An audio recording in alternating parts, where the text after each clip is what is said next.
נדבר קצת על הספירות. ספירות באופן כללי, מה זה? התגלות הבורא, מידות הבורא, ואלו צורות האור שמתגלה בכלים. בלשון אחר, אלו כל מיני צורות התגלות של בורא בתודעתו של האדם. יש 10 ספירות, מספר 10 מלמד על שלמות, דהיינו שלמות של תפיסת האורות, אורו יתברך. גם ספר יצירה אומרת לנו שיש 10 אצבעות, זה כמו 10 ספירות, ולא צריך לנו יותר מ10, 10 ולא 9, 10 ולא 11. צריך לדעת שגם בין הספירות יש קשר, והן דומות לאיברים פנימיים שבגוף האדם. הם מעבירים אור אחד לשנייה בכל מיני כיוונים, מלמעלה למטה, וגם בהצלבה, כמו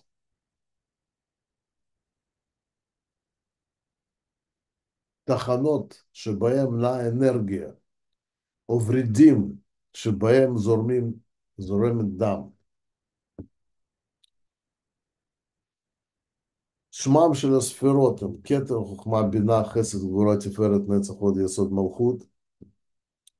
יש לנו עוד ספירה שנקראת דת, אך היא לא נחשבת כספירה בפני עצמה, אלא תפקידה לקשר בין הפכים, למשל בין חוכמה ובינה, וכן לקשר בין מדרגת התחתון למדרגת העליון, לקשר בין גוף לראש, או ראש וגוף, דומה לגרון, שלא ראש ולא גוף. אנו צריכים ללמוד להפעיל את המכונה הפנימית שלנו, שבנויה מהספירות. וזאת בכדי שכל הכלים הפנימיים התחילו לעבוד בצורה מאוזנת, ותהיה ביניהם תקשורת נכונה וזורמת. כך בונים גוף רוחני. בחוכמת הקבלה הוא נקרא פרצוף.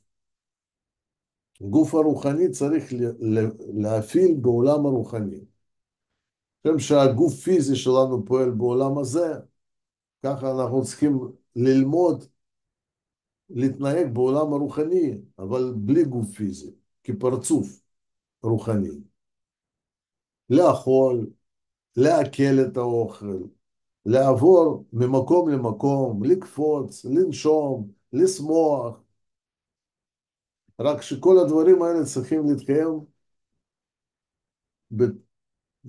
בצורה רוחנית, בלי זמן, בלי מקום, בלי 5 החושים, וזה הקושי לכל המתחילים. כי תופסים את כל מה שאנחנו לומדים, ובכלל בצורה גשמית.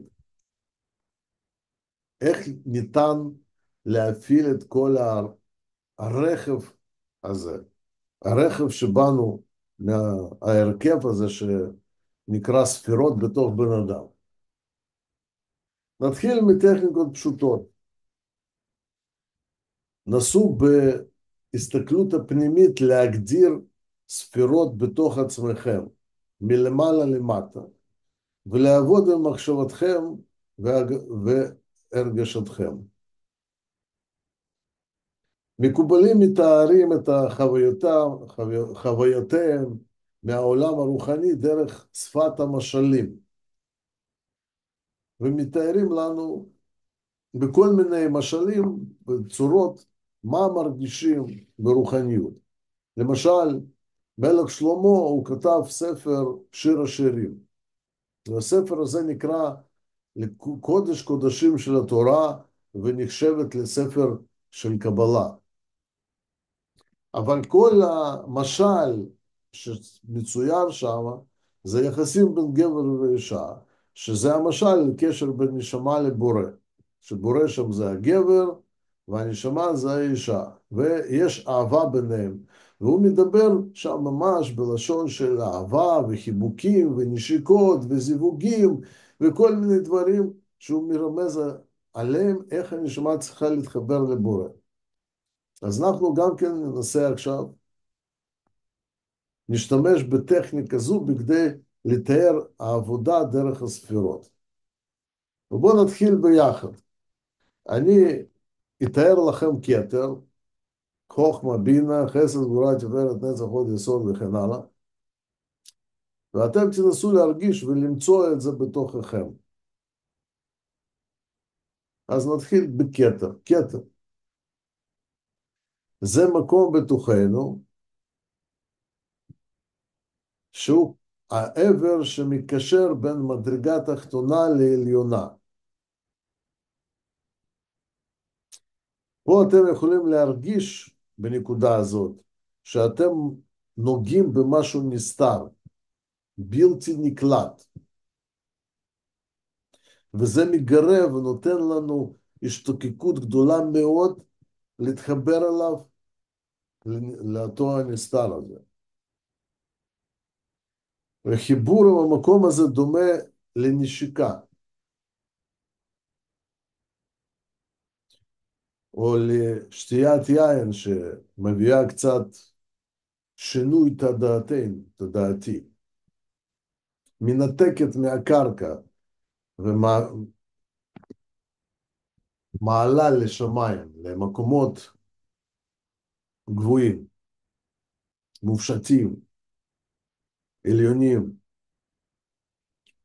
אז זה צריך לנסות להרגיש איך אנחנו נוגעים במציאות הנסתרת, עכשיו בלתי מושגת בשבילנו, אבל אנחנו מרגישים שיש שם משהו, ואנחנו רוצים להשיג את זה. זה הקטע. עכשיו חוכמה, מקום, זה מורגש כתוצאה מהפעולה שנעשתה בכתר. ברגע שאנחנו נוגעים בנסתר, יש הרגש יראת הרוממות מול משהו נשגב ונסתר מאוד. תרגישו איך מתהווה מחשבה, איך מתחילה, היא ממקום בלתי ידוע. היא מתחילה ממקום בלתי ידוע, מאותו נסתר בתוך תודעתנו, והיא בעצם נמשכת מעולם אינסוף. זאת ההרגשה שבתוך תודעתנו נע אור עליון, דומה להזרעה,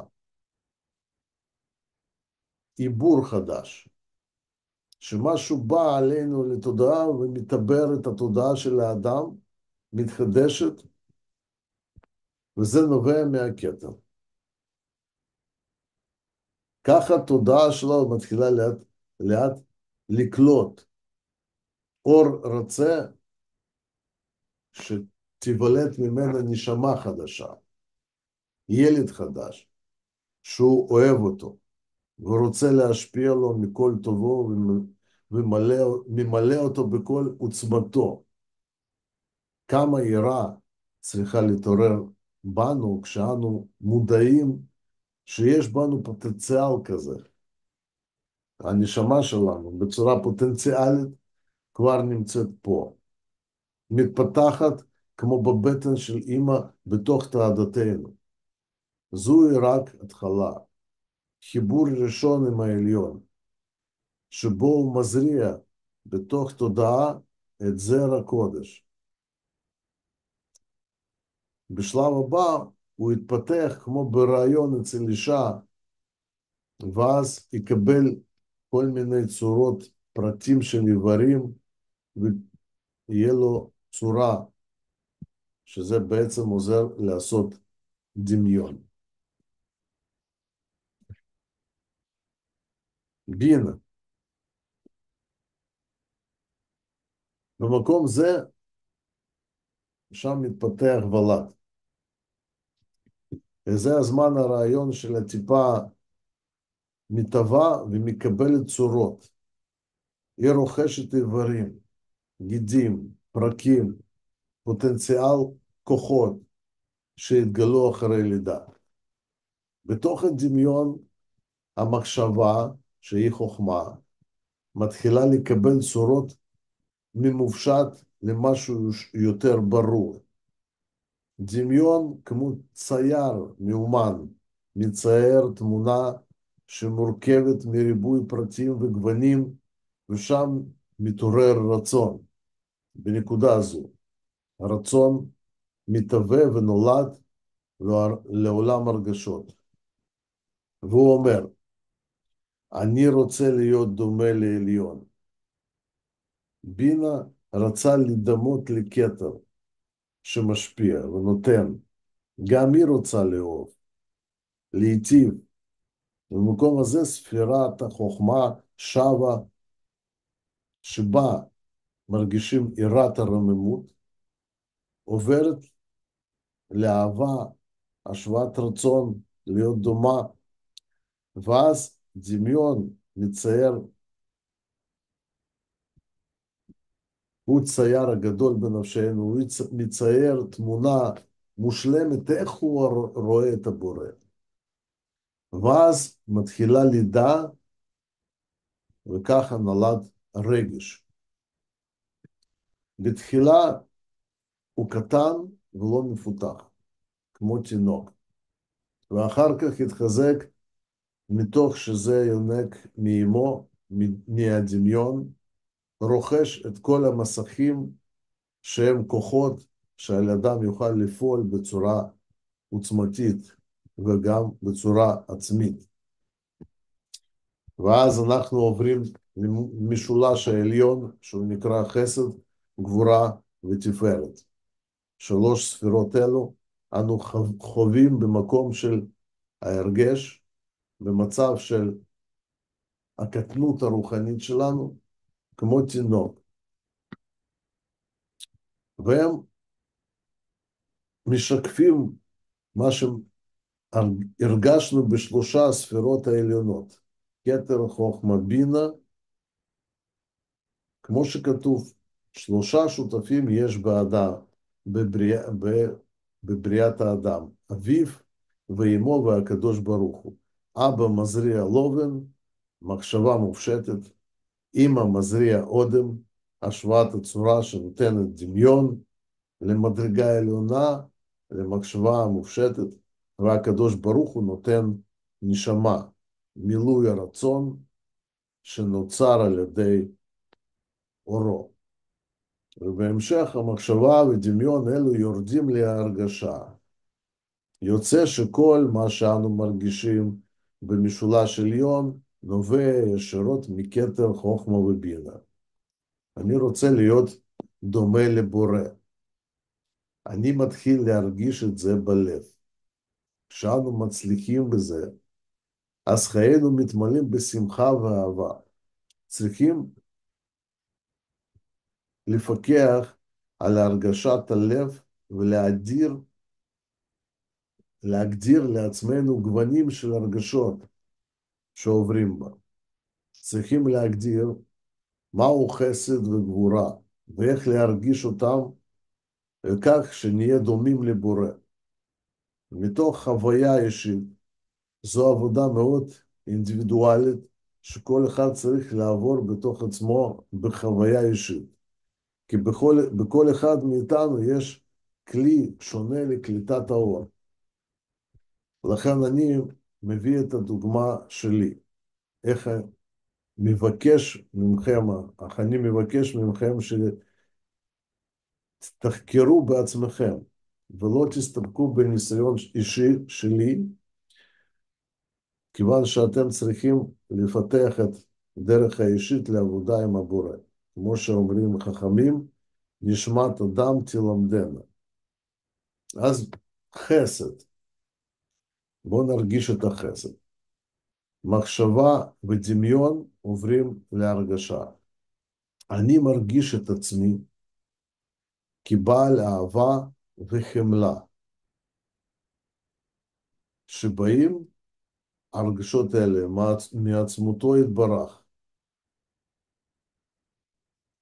האהבה וחמלה היא זורמת בתוכי כמו אנרגיה נעימה וחמה שיוצאת ממני ומתפזרת בכל העולם, על כל הנבראים. אני בעל אהבה וחמלה, שדרכי עוברת השגחה עליונה לעולם. אני מכריז על אני, אני מכריז על מלכות הבורא בעולם, ומרגיש כעבד נאמן שמחזיק בתוך ליבו רצון נצחי של הבורא, רצון שלו להיטיב לנבראיו. גבורה, אני ממשיך לאהוב, אך פתאום נוצרות בתוכי הפרעות בדרך. הנה יצר הרע צוחק עליי. קרובים שלי לא כל כך מבינים אותי. הסביבה מרעישה לא מאפשרת לי לרכז את הכוונה. העולם החיצון מתגלה אליי במלוא שלילה שנמצאת בו, עם כוחות שנאה, מלחמה, מוות.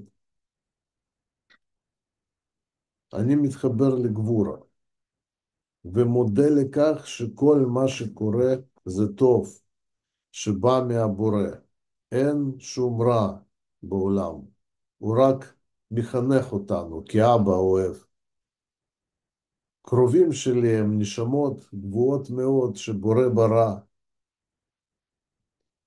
אני סוגר את העיניים על כל המידות השליליות שבהם, ומבין ששום רע בעולם לא קיים. אני רואה רק טוב.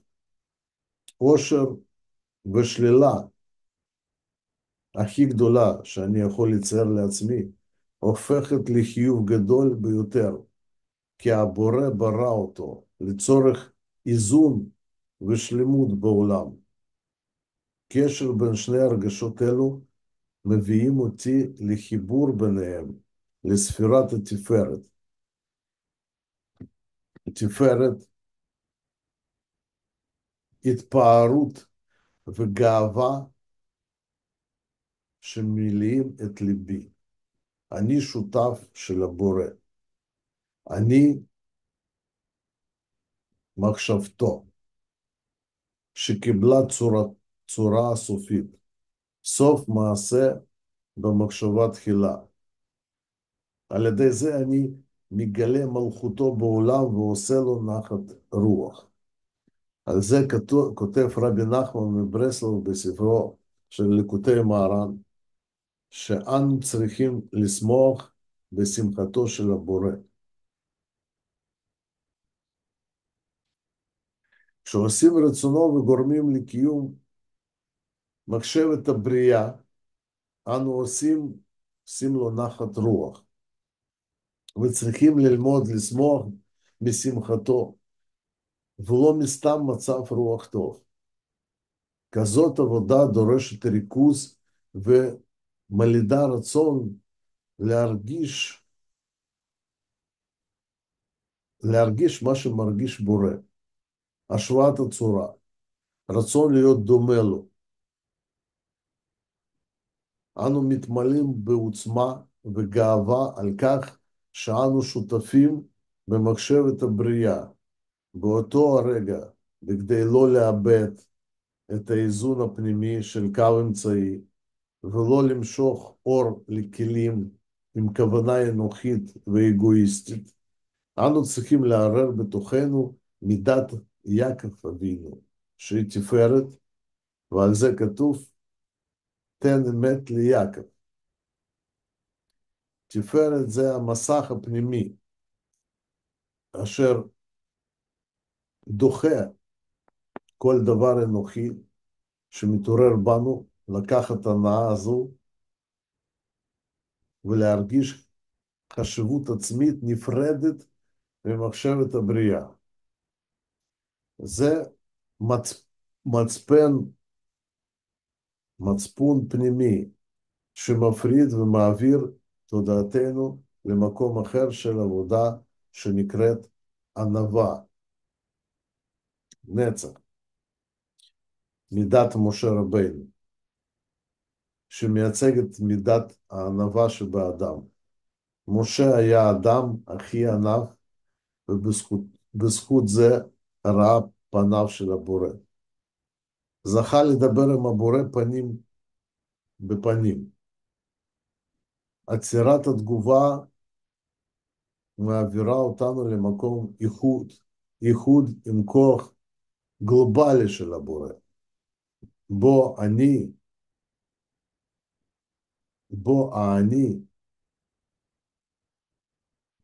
זה אני לא שלנו. האני שלנו נעלם ומתחבר להיות חלק בלתי נפרד מהכללות הבריאה. מרגיש את עצמי חלק נפרד שפועל בשביל אחרים, זה היה בתפארת. ופה גבול מתבטל בין אני והם, בין שלי ושלהם, בין פרט וכלל, הכל אחד ומיוחד. הרגשה זו דומה לשבת, היום הקדוש שבו כל הפרטים חוזרים לשורש המתייחדים. ממקום זה הגוף הרוחני שלנו מתחיל לגדול, הופך מילד לבוגר, מתחיל להרגיש את הזולת ולפעול בצורה עצמאית, מבטא את עצמו בקשר עם המציאות הבורא, מתוך חוויה אישית.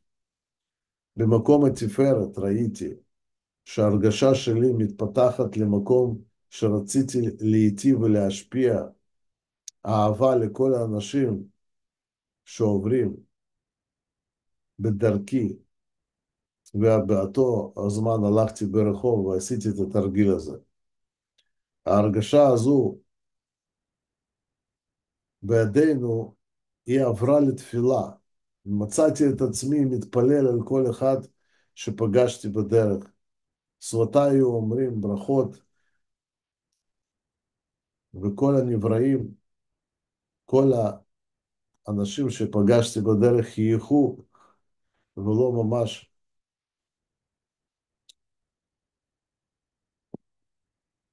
והיו ממש אומרים לי שלום, והיו מרגישים איזשהו קשר מוסתר ביני לבין ביניהם. כאילו הם הרגישו את כוונתי הפנימי שלי, ובצורה תת-מודעית רצו להתקשר אליי, ולכן היו אומרים לי שלום.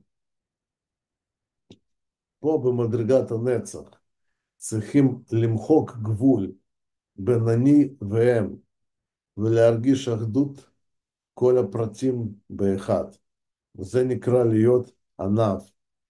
שכן אני לא עומד בפני עצמי, ואני לא עושה בשבילי, ולא עושה בשבילם. אני והם חד הם.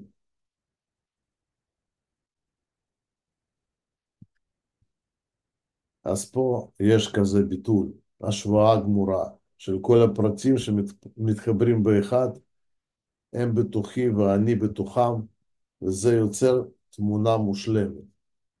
הפכים והסתירות מתבטלים, ומתגלה נצחיות אחדותו יתברך.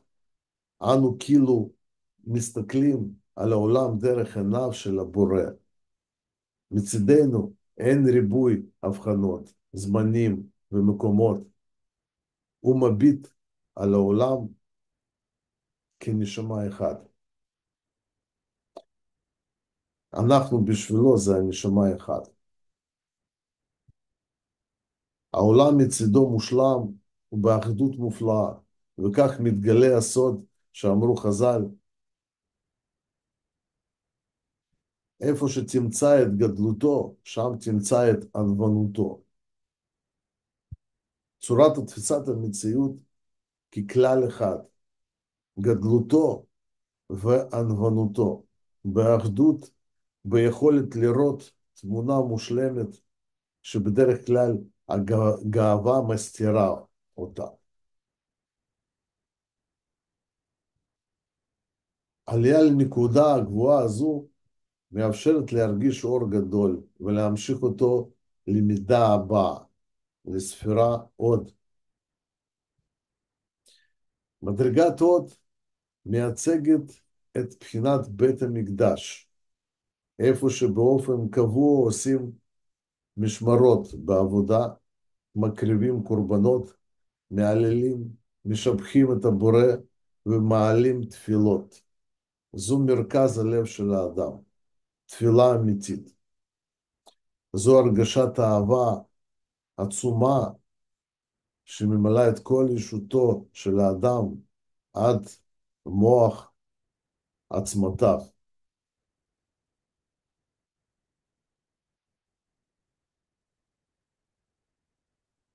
והוא רוצה לצעוק, כל עצמותיי תמרנה, השם, מי כמוך.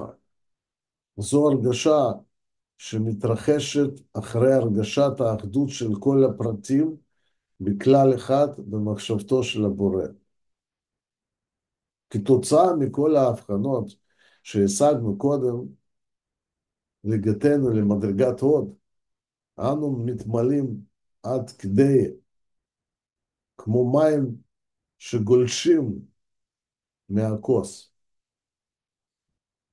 זה מתבטא בצורה של אהבה והודיה שמרגישים בכל עברי הגוף. זה מצב של רוח נבואה, שהמלך בעצמו ובכבודו בא לבקר בבית שלך. הקדוש ברוך הוא נכנס בלב שלך וממלא אותו בנוכחות. כמו שאמר המלך דוד, לב טהור ברא לי אלוהים ורוח נכון חידש בקרבי. זה נקרא חיבור בין נצח והוד, שדרכם מקבלים נבואה. חיבור בין החלק הרוחני המופשט וההשגה אישית, כתוצאה מכך נולד שלב הבא, ספירה יסוד. יסוד הוא מקום הזיווג בין זכר ונקבה, ששם יכולים להוליד נשמה חדשה, יכולת להיות דומה לבורא, ליצור חידושים. זו מדרגת צדיק שדומה לבורא כשתי טיפות מים. וכל ההבחנות שחווינו מקודם מקבלים בו כיוון אחד. הוא מוליד כלים חדשים לנשמה. מצייר רצונות חדשים ומעלה אותם בתפילה לבורא דווקא. הוא יכול לרדת במקומות הכי נמוכים בנפש האדם ולעלות משם למדרגות גבוהות ביותר. יסוד זו להיות מלך, בחינת יוסף הצדיק, שהוא ירד ממצרים ועלה למדרגה גבוהה ביותר ונהיה יד ימינו של הפרעה, סגן של הפרעה, ובאמת שלט על כל ארץ מצרים. במצב הזה אמרו עליו, מי כמוך כפרעה? אדם שולט על רצונותיו והופך להיות מלך על האגו. פרעה מעביר שליטה ליוסף ורואה בו מקור השפע, דרך להשיג הנאה הגדולה ביותר. במדרגת יסוד מרגישים תנועה לכל הכיוונים, מכל הבחינות שעברנו מקודם. זה דומה למעשה זיווג. תנועה צריכה להיות מתמדת, ורק כך מרגישים חיבור והנאה בין ההפכים.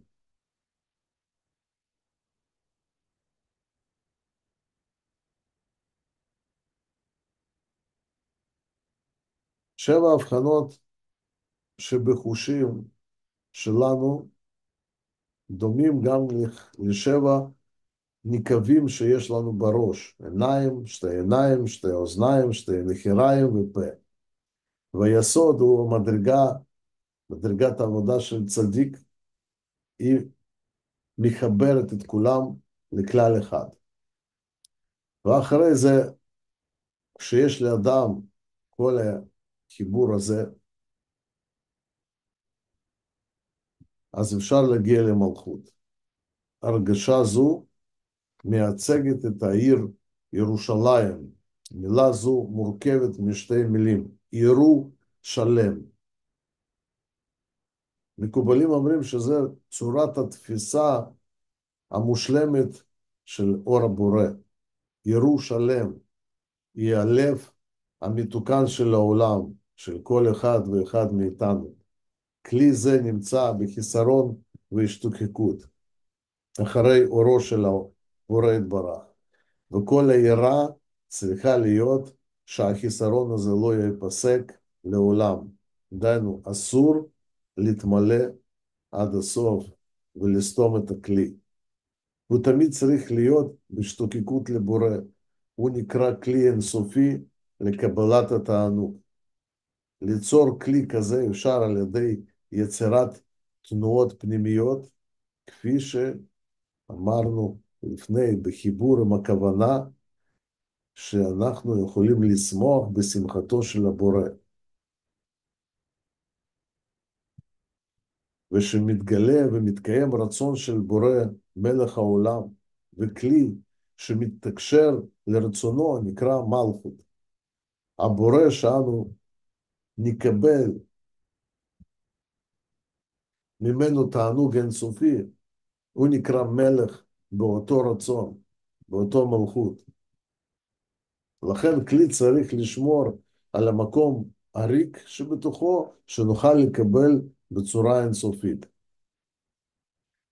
אומר על כך מלך דוד, ליבי חלל בקרבי. זו צורה אמיתית של קשר עם הבורא. צריכים ללמוד לכבד את הירידות, חסרונות וחוסר שלמות, כחלק ממהלך של ההרמוניה הכללית שמאפשרת להיות בקשר נכון ומאוזן עם הבורא. והנה כך אנחנו עברנו בכל 10 הבחנות וספירות. כמובן שאפשר להרחיב את זה ולהיכנס יותר לעומק, וכל אחד יכול להוסיף למה שאני אמרתי מהניסיונות והרעיונות שלו, אבל יש פה מעין נוסחה שצריכים לקלוט אותה ולהחזיק אותה כל הזמן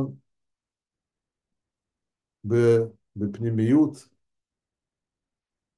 כדי לדעת באופן כללי לפחות משמעות הספירות ולאן לכוון את הרגש, מחשבה, דמיון, רצון והתרגילים האלה.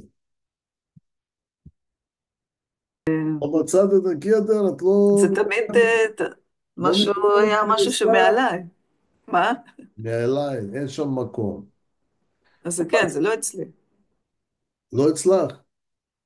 מה, אני, למשל, אני אגיד לך, את משיגה את עצמך? כן, מה, את יודעת מה השורש נשמה שלך? לא, לא. אז בבקשה, הנה כתר. זה, זה אחד מהסוגים של כתר. את רוצה לגעת לשורש נשמה שלך, ואת לא משיגה, את לא מרגישה שאת נגעת במשהו מוסתר, יש שם משהו, אבל את לא משיגה את זה. או שאת רוצה לגעת למציאות של הבורא, את מרגישה שיש שם משהו, אבל הוא בלתי מושג. אז תכווני לשם את המחשבה שלך, את האמונה שלך, את כל הישות שלך, וזה נקרא נגיעה בכתר.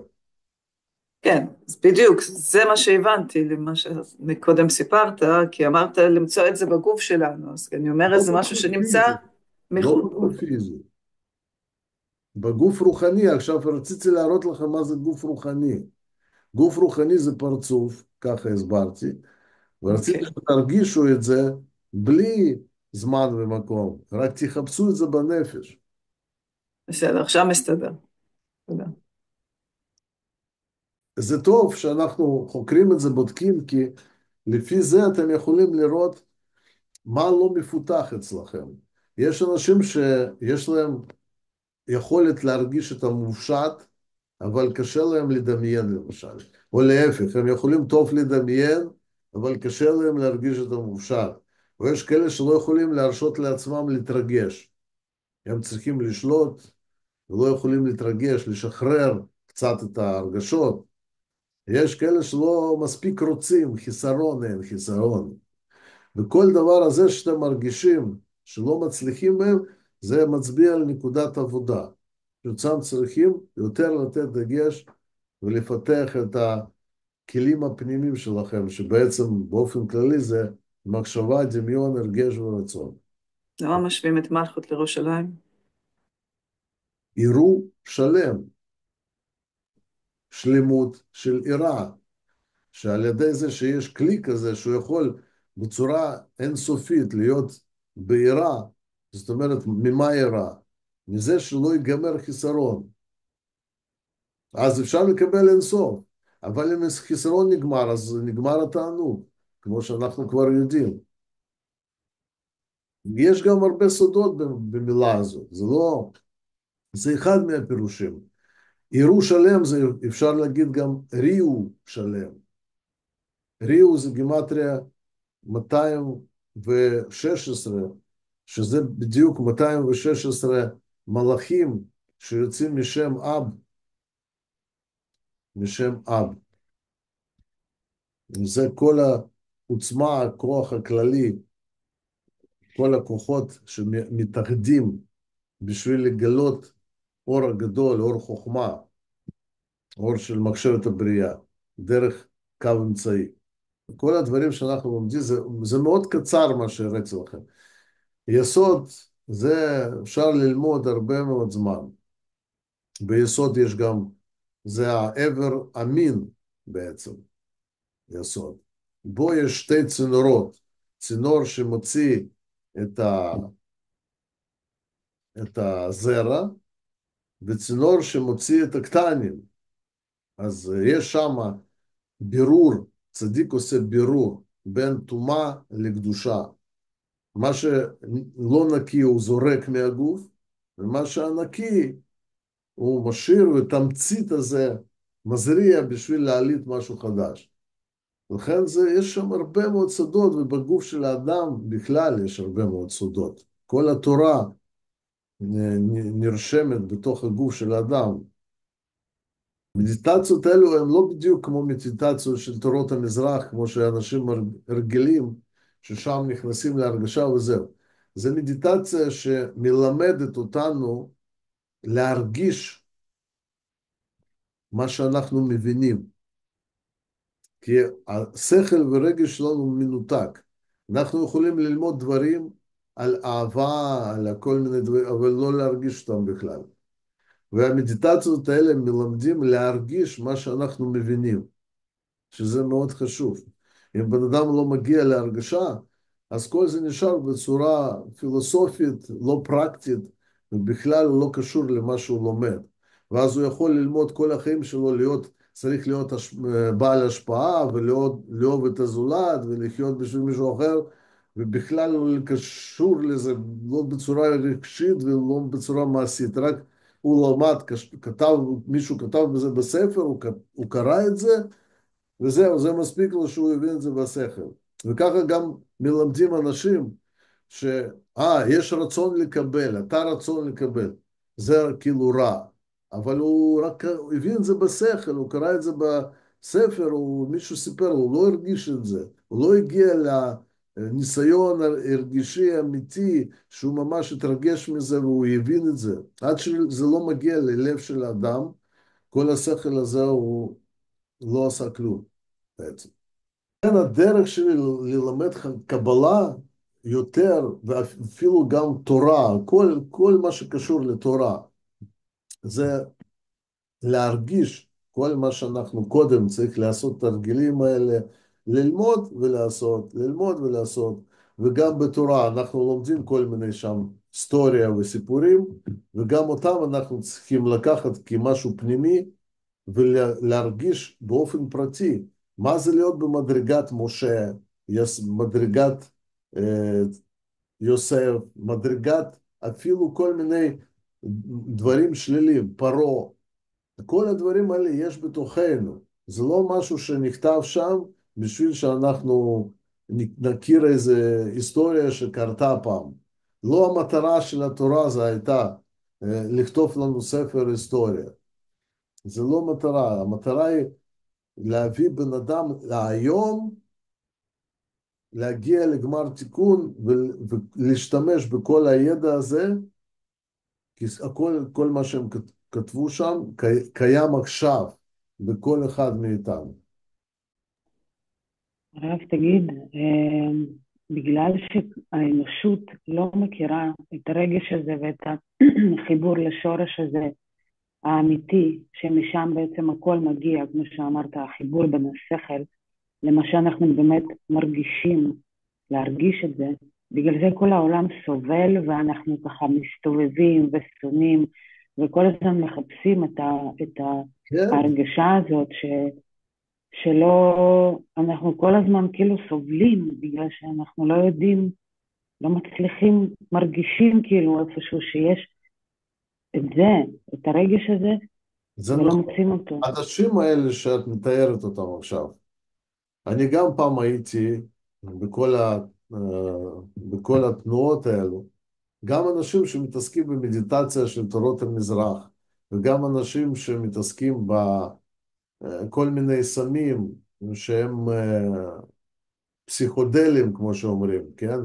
שמפתחים את כמו MDMA וכן הלאה, כל הדברים האלה. הם מחפשים לצאת מהעולם הזה.